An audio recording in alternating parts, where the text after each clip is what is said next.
اسلام آباد میں پاکستان ریلوے میں گزشتہ 3 سال کے دوران پیش آنے والے حادثات میں انسانی غلطیوں اور تکنیکی خرابیوں کی نشاندہی ہوئی ہے۔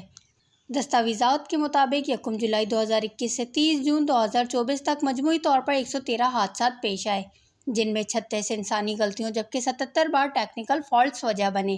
ریلوے دستاویز کے مطابق ملک بھر میں 536 خطرناک ریلوے پھاٹکوں میں سے اب تک صرف 168 کو اپ گریڈ کیا گیا ہے۔ اسی عرصے میں پاکستان ریلوے نے 6049 مال گاڑیاں چلائیں۔ دستاویز میں بتایا گیا ہے کہ 6 پٹریوں کی مرمت پر 31 ارب روپے کی لاگت آئے گی۔ ایک پٹری کی بحالی پر 20 لاکھ روپے جبکہ کمزور پلوں کی مرمت پر 98 کروڑ روپے درکار ہیں۔ حادثات کے خطرات کم کرنے کے لیے نئے منصوبے آئندہ مالی سال کی ترقیاتی پروگرام میں شامل کیے گئے ہیں، جن میں حیدرآباد تانیو چھور سیکشن کی بحالی کے لیے 29 ارب روپے جبکہ لاہور تا لالہ موسیٰ اور راولپنڈی سیکشن کے لیے 5 ارب روپے، ٹریک مشینوں کی خریداری کے لیے 12 ارب روپے، چائنا کریک پل کی دوبارہ تعمیر کے لیے 5 ارب روپے شامل ہیں۔